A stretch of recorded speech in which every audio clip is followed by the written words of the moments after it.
ശ്രീനാരായണ പരമഗുരവേ നമഃ. ഓം ശ്രീ ശാരദാംബികായേ നമഃ. പരമാത്മസ്വരൂപനായ ഭഗവാൻ ശ്രീനാരായണ ഗുരുദേവ പാദകമലങ്ങളിൽ ശതകോടി പ്രണാമം. അറിവിൻ്റെ അമ്മ തമ്പുരാട്ടിയായ ശ്രീ ശാരദാംബയ്ക്ക് കോടി വന്ദനം. നരരൂപം ധരിച്ച പരമാത്മസ്വരൂപൻ ഭഗവാൻ ശ്രീനാരായണ ഗുരുദേവന്റെ ജീവചരിത്രം. ഇന്നത്തെ നമ്മുടെ അവതരണ വിഷയം ഗിരിയെ ശിവഗിരിയാക്കിയ ഗുരുദേവൻ. ചരിത്രപ്രസിദ്ധമായ വർക്കല തുരപ്പിന് സമീപമുള്ള കുന്നിൻ മുകളിലെ വൃക്ഷഛായയിൽ ഗുരുദേവൻ ഇടയ്ക്കൊക്കെ വന്ന് വിശ്രമിക്കാറുണ്ട്. ഒരു ദിവസം ആ കുന്നിനടുത്തുള്ള കൈതക്കോണത്ത് തറവാട്ടിലെത്തി. അന്ന് അവിടെ പുരയോല കെട്ടി മേയുന്ന ജോലികൾ നടക്കുകയായിരുന്നു. അതിൻ്റെ ബഹളവും പൊടിപടലവും ഒക്കെ കൊണ്ട് അവിടം ശാന്തവും ശുദ്ധവും ആയിരുന്നില്ല. അതുകൊണ്ട് തന്നെ സ്വാമി തൃപ്പാദങ്ങൾ മറ്റൊരു കുന്നിനും പാടത്തിനും ഇടയിലുള്ള ഒരു വൃക്ഷച്ചുവട്ടിൽ പോയിരുന്നു. തൃപ്പാദങ്ങൾ അവിടെ ഇരിക്കുന്ന വിവരം അറിഞ്ഞപ്പോൾ തറവാട്ടിലെ കൊച്ചാപ്പി ആശാൻ ഓടിയെത്തി. പാൽ, പഴം എന്നിവയും ഇലയിൽ പൊതിഞ്ഞുകൊണ്ടുവന്ന ചുട്ട കുറച്ച് കിഴങ്ങുകളും തൃപ്പാദങ്ങൾക്ക് കാഴ്ചവെച്ചു. കാട്ടുവിളകത്ത് രാമൻ മാധവൻ എന്ന മാന്യനും അപ്പോൾ അവിടെ എത്തി. അതുകൂടാതെ ധാരാളം പേരും തൃപ്പാദങ്ങൾ അവിടെ വന്ന വിവരമറിഞ്ഞ് ഓടിയെത്തി. അവർ കൊണ്ടുവന്ന കാഴ്ചദ്രവ്യങ്ങളിൽ നിന്നും ഓരോ ഭാഗമെടുത്ത് അവർക്കെല്ലാം തൃപ്പാദങ്ങൾ കൊടുത്തു. ചിലത് ഭക്ഷിക്കുകയും ചെയ്തു. ആ സ്ഥലത്ത് ഏറ്റവും ഉയരമുള്ളതും മരങ്ങളാൽ ചുറ്റപ്പെട്ടതുമായ വലിയൊരു കുന്നുണ്ട്. ആ കുന്നിനെ ചൂണ്ടി തൃപ്പാദങ്ങൾ അവരോട് പറഞ്ഞു, അവിടം നാം അവർക്ക് കൊടുത്തു. അവിടം എന്നുദ്ദേശിച്ചത് അരുവിപ്പുറം മഠമാണ്. നമുക്ക് പലരും മിത്രങ്ങളാണ്. ആരുടെയും വീട്ടിൽ താമസിച്ചുകൂടാ.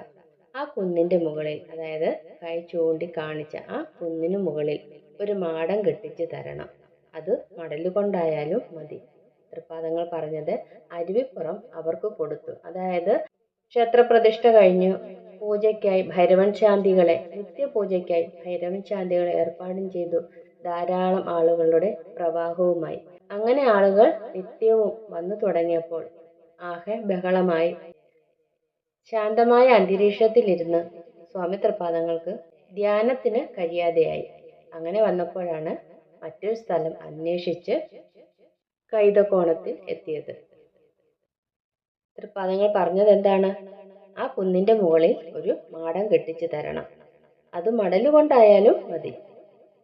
സ്വാമി തൃപ്പാദങ്ങളുടെ ഈ വാക്കുകളെ കൊച്ചാപ്പി ആശാൻ ഒരു ആജ്ഞയായി തന്നെ സ്വീകരിക്കുകയും അദ്ദേഹം സന്തുഷ്ടനായി തീരുകയും ദിവസങ്ങൾക്കകം തന്നെ ആ വലിയ കുന്നിൻ്റെ നെറുകയിൽ, അതായത് ഇന്ന് സമാധി മണ്ഡപം സ്ഥിതി ചെയ്യുന്ന ആ സ്ഥലത്ത് തെങ്ങിൻ തടി കൊണ്ട് ഒരു മാടം കെട്ടിയുണ്ടാക്കി. അതിനുശേഷം സ്വാമി തൃപ്പാദങ്ങൾ സ്ഥിരമായി അവിടെ താമസിച്ചു തുടങ്ങി. ഇത് 1904 തൃപ്പാദങ്ങൾ അവിടെ താമസിക്കുമ്പോൾ സമീപ സ്ഥലങ്ങളിൽ പച്ചക്കറി കൃഷി ചെയ്യുകയും മരങ്ങൾ വെച്ച് പിടിപ്പിക്കുകയും ഒക്കെ ചെയ്തിരുന്നു. അന്ന് തൃപ്പാദങ്ങൾ നട്ടുപിടിപ്പിച്ച പ്ലാവാണ് ഇന്നും മഹാസമാധി മണ്ഡപത്തിനടുത്ത് തൊട്ടു തലോടി നിൽക്കുന്ന ആ മുത്തശ്ശി പ്ലാവ്. താമസിയാതെ തന്നെ അവിടെ ഒരു ശിവക്ഷേത്രവും മഠവും സ്ഥാപിച്ചു. അങ്ങനെ ആ കൊല്ലത്തെ കർക്കിടക മാസത്തിലെ കറുത്തവാവ് നാൾ സമീപ സ്ഥലങ്ങളിൽ നിന്നും അതുപോലെ ദൂര സ്ഥലങ്ങളിൽ നിന്നുമൊക്കെ ധാരാളം ആളുകൾ ബലിതർപ്പണം നടത്തുന്നതിനായി പോകുന്ന എല്ലാ ജനങ്ങളും വർക്കല കടപ്പുറത്ത് കൂടുന്നതിനു പകരം വർക്കലയിൽ പുതുതായി ഉണ്ടാക്കി വരുന്ന സ്വാമി മഠത്തിൽ കൂടി ബലിതർപ്പണം അവിടെ വച്ച് ഉത്തമ രീതിയിൽ നടത്താമെന്ന് ഒരറിയിപ്പ് നടത്തുകയുണ്ടായി. ഇതറിഞ്ഞും കേട്ടും ധാരാളം ആളുകൾ സ്വാമി മഠത്തിലെത്തുകയും ബലിതർപ്പണ കർമ്മങ്ങൾ വിധിപ്രകാരം നടത്തുകയും ചെയ്തു.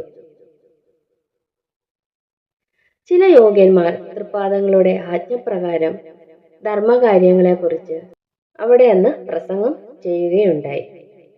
ഇതോടെ വർക്കലയിലെ സ്വാമി തൃപ്പാദങ്ങളുടെ വാസസ്ഥാനം സ്വാമി മഠമായി പ്രസിദ്ധമാവുകയും നാനാദേശങ്ങളിൽ നിന്നും നാനാ പ്രകാരത്തിലുള്ള നിരവധി ജനങ്ങൾ അവിടം ശുദ്ധിയോടും പ്രാർത്ഥനയോടും ഭക്തിയോടും കൂടി സന്ദർശിച്ചു മടങ്ങുകയും ചെയ്തു. ആരുടെയും ഉടമസ്ഥതയിൽ പെടാതിരുന്നതും മട നിന്നിരുന്നതുമായ ആ വലിയ കുന്ന് തിരുവിതാംകൂർ സർക്കാരിൽ നിന്നും ചാർത്തി വാങ്ങുകയും ദാനമായും അല്ലാതെയും വന്നു ചേർന്ന സമീപത്തെ സ്ഥലങ്ങൾ അതിനോട് കൂട്ടിച്ചേർക്കുകയും ചെയ്തു. വർക്കലയിലെ സ്വാമിമട നിന്ന ആ കുന്നിന് തൃപ്പാദങ്ങൾ ശിവഗിരി എന്ന് പിൻകാലത്ത് പേര് കൽപ്പിച്ച് നൽകി. ശിവന് കൈലാസം പോലെയാണ് ഭഗവാൻ ശ്രീനാരായണ ഗുരുദേവന് ശിവഗിരി.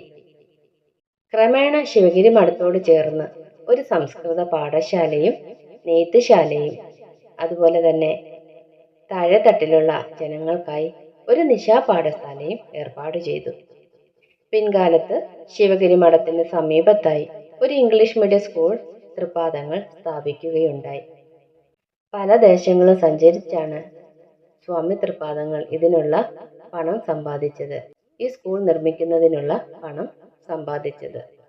ഇംഗ്ലീഷ് വിദ്യാഭ്യാസത്തിന് വലിയ പ്രാധാന്യമാണ് സ്വാമി തൃപ്പാദങ്ങൾ കൽപ്പിച്ചത്. അതായത് മുന്നോട്ട് വരുന്ന ഈ കാലഘട്ടത്തിൽ ഇംഗ്ലീഷിനാണ് പ്രാധാന്യം, സംസ്കൃതത്തിനല്ല ഇംഗ്ലീഷിനാണ് പ്രാധാന്യം എന്നാണ് സ്വാമികൾ പറഞ്ഞത്. ഇംഗ്ലീഷ് വിദ്യാഭ്യാസത്തിന് വലിയ പ്രാധാന്യം കൽപ്പിച്ച സ്വാമി തൃപ്പാദങ്ങൾ ഏവർക്കും വിദ്യ കൊണ്ട് പ്രബുദ്ധരാകാനും സ്വതന്ത്രരാകാനും ഉള്ള ഒരു സരസ്വതി ക്ഷേത്രം എന്ന നിലയ്ക്കാണ് ഈ ഇംഗ്ലീഷ് മീഡിയം സ്കൂൾ സ്ഥാപിച്ചത്. ഈ ഇംഗ്ലീഷ് മീഡിയം സ്കൂൾ ഇപ്പോൾ ശിവഗിരി ഹയർ സെക്കൻഡറി സ്കൂൾ എന്ന നാമധേയത്തിലാണ് അറിയപ്പെടുന്നത്.